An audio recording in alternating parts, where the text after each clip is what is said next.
Hello everybody, Wild Bill for America here with some words of advice for the Muslims who are immigrating to the USA. This nation loves immigrants who respect our laws and our culture. Just ask the Swedish bikini team how well they've been treated.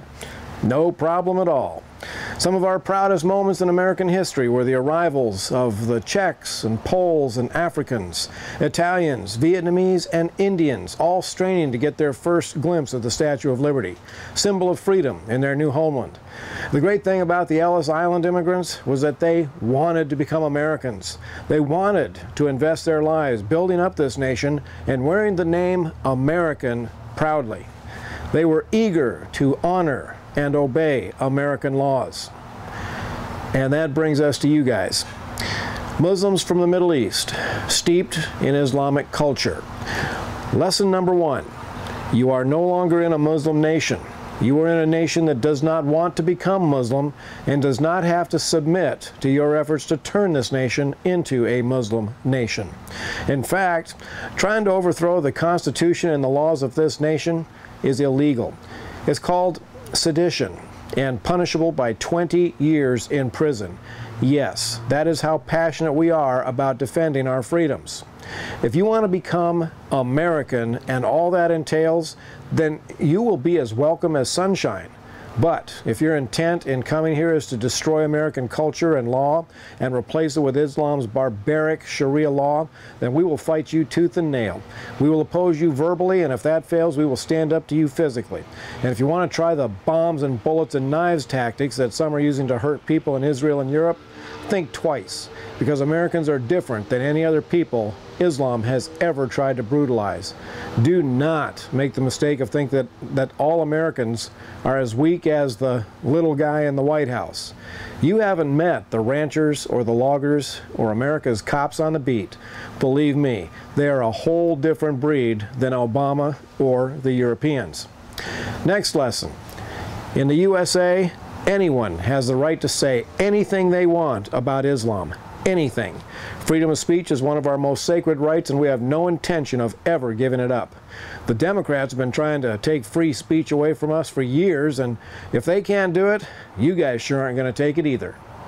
Next lesson, and you guys better listen to this one carefully. In this nation, we consider women and children to be a special gift from God. Women and children first is the cry when disaster strikes. When a ship sinks, the women and children get into the lifeboats first. And if there's not enough room for the men go down with the ship before they would ever throw a woman or a child out of their seat. Now, I know that's a strange concept to Muslim ears. D. Sams posted a photo yesterday of 7 refugee men walking in the snow. A woman was with them, and she was the only one walking barefoot. There were also 3 children in the group, and the woman, obviously in distress, was carrying 2 of them. The men were all dressed warmly and were not carrying anything. That is unacceptable in America. If those were American men, one of them would have given that poor woman his shoes. 3 of the men would have been carrying the children, and 1 man would no longer have a coat because he would have put it around the shoulders of the woman.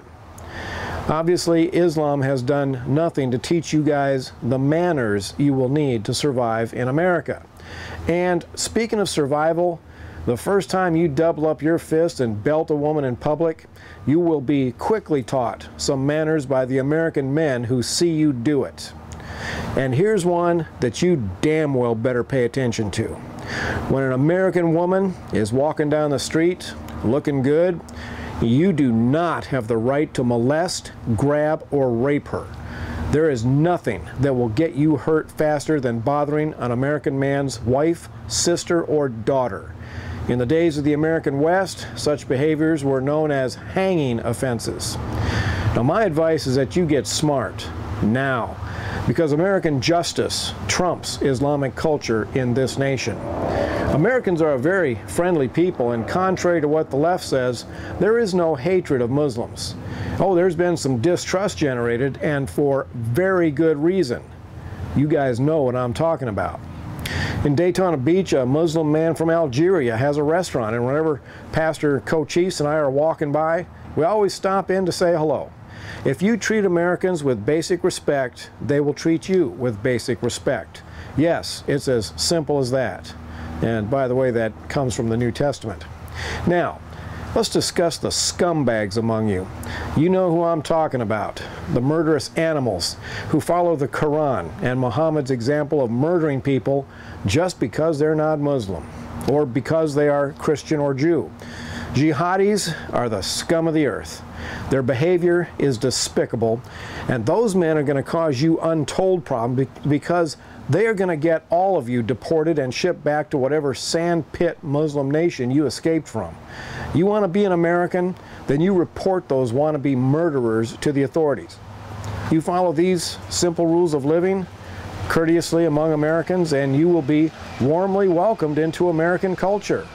Violate these simple rules of conduct, and you will not like the consequences. Okay, last but not least is do not listen or believe anything the Democrats tell you. They practice taqiyya. They believe that they are justified in telling any lie or committing any crime as long as it furthers their liberal agendas. You guys know how taqiyya works, don't you? This is Wild Bill for America saying, welcome to America. Now take pride in being American. Thank you for watching, and America bless God again.